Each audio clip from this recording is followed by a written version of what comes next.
Everybody has seen Operation Raise the Colours. People are painting the town red and white to be specific, because the English flag is being put right back where it belongs, everywhere in the country. And I think it's beautiful. I've spoken about it on this channel. It's fantastic. But yesterday I did see something that I found quite alarming. What is that? It was an image of a Chinese restaurant that had been vandalized, partly with the English flag. And that's a type of stuff the left wing do as like a Trojan horse, you know. It was originally posted to Facebook, and I'm just going to read the caption that accompanies it for a little bit of context. It says, "I feel truly heartbroken today. My Chinese takeaway, which has been serving this community for more than 10 years, was vandalized with hate. I hope everyone knows that vandalizing someone else's property like this is bad, right? We can all condemn that." But I was looking at this and I was thinking, that's so bizarre. Why would a right-wing English person do something like this alongside the England flag? Put these kinds of comments there, because it just looks really bad. It's a really dumb thing to do. And then I was thinking about it more, and I thought, I don't think they did do this. Don't get me wrong, I'm not saying it's impossible that this could have been done by someone who's English, right-wing, and opposed to mass migration. But here's the thing. When was the last time you heard someone on the right wing of UK politics complaining about the Chinese? Because I've literally never heard it.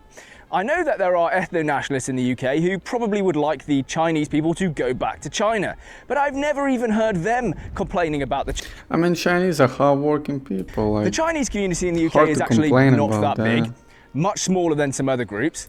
They don't really cause any significant societal problems. They tend to work hard. They don't cause that much crime. It's a very strange target, right? If you wanted someone to join your crusade against mass migration, is this really the kind of thing you would do? Would you pick on a target that is one of the smallest in society of foreigners living in the UK, causes basically no crime, and causes no Yeah, it just makes no sense. It doesn't make sense. It discredits your cause and it makes you look terrible. And that, for me, was the light bulb moment. Once you understand that this is a strange target and makes the English patriots look bad, you can then start to think about who else might have done this. Who wants the English patriots to look bad?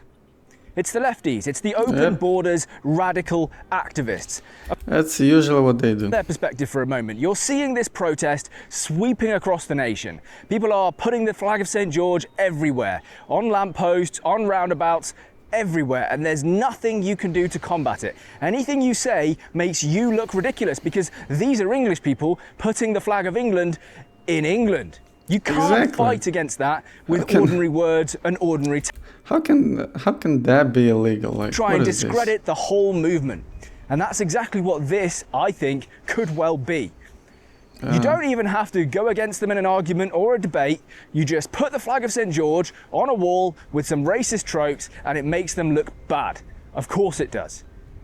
I think that might be what's happening here. If it isn't what's happened here, I think it will be what happens in the future. I think the tactics are going to change, and I think we need to have our eyes open to that. And the reason I think that this is either already happening or will happen is because I put myself in their shoes, and if I was... I mean, it's a pretty common thing. Even during the protests, there's always some counter-protesters that usually works for a law enforcement or other party. Their mindset. By the way, this isn't the only incident I've seen of this taking place. There was another story which was kind of funny, I guess, of the flag of St. George being painted on a roundabout in Wales. And look, I say it's funny, but it's not funny if you're Welsh, right? You don't want the flag of St. George to be painted on Welsh roundabouts. You want the Welsh flag to be flying proudly. So all of those Welsh nationalists who may have previously been supporting their English brothers, well, they're going to look at this now and think, I don't really like that. I mean, that's what we call a Trojan horse. And so who gains from that? Who gains? It's not the English patriots who gain by annoying the Welsh. It's not the Welsh patriots who gain from this. It's the lefties who want to divide the Welsh patriots, the English patriots, the Scottish patriots, and the Northern Irish patriots. Those are the people who gain from this. It makes you think, There's a reason, by the way, that these new tactics are being used or will be used, and it's because the left are losing their grip on power. They're losing their stranglehold over all of the narratives in the UK. They're making too many mistakes, man. Years, the left has controlled the political... And it's not just in UK, it's all over the world. Really, if I'm going to be honest, is by calling everyone they disagree with really bad names. Like, left ideology is just falling apart at this point. Opponents fascist doesn't work. Yeah, it doesn't. And do you know why? Because we all recognise that you've been in control of what's happening in the UK since at least Tony Blair, but honestly, a long time before that. And the problems keep getting worse. You keep calling us the bad names, but you keep screwing up the country. And so it's just not going to work. People are going to become immune to the names that you're calling them after a while. And they can see that this is happening, right? The left, I think, are kind of in panic. It's already happening now, because no matter how many times they go to these counter protests and call everyone racist and fascists, the numbers keep growing. People don't care. People know. They're just becoming numb to such things. So the old tactics don't work. And what do you think the left's going to do? Are they just going to give up the fight? Of course not. They're going to adopt new tactics. And I think trying to discredit what we are doing, things like Operation Raise the Colours, is exactly that. It's them trying new tactics, trying new things out. And so we just have to be aware of that. Now look, it's not all bad news. I just want to be clear. When I said the left has controlled the narrative in this country for the last 40 or 50 years, that is true. But it's changed significantly. We are setting the narrative now. People on the right are setting the narrative. Pretty much every political party has moved to a position of, we're going to do deportation. They've been in power for too long, man. We are winning, and the left are starting to panic. So you will see things like this happening more and more, these little sabotage missions. And we just have to be aware of that, I think. Just have to keep our eyes open to it and call out any kind of bad behaviour when we see it. It's a good thing, right? We used to be reactive, the left used to be proactive, and that has completely flipped. I think this is good. We just got to be aware.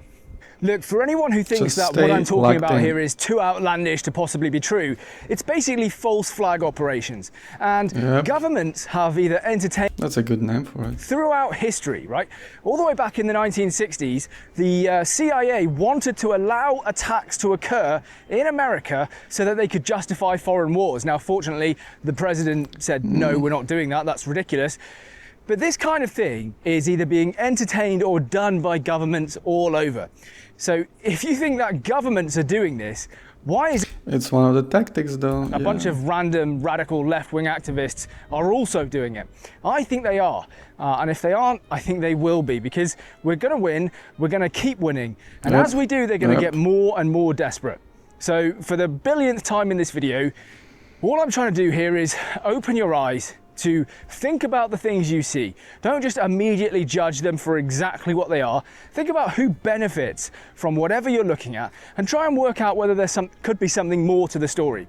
That's pretty much it. That's all I want to say, and I think I'll leave the video there. Please do leave a like, comment, subscribe if you haven't already. Guys, stay locked in. Again, September 13, waiting. A huge protest gonna be there.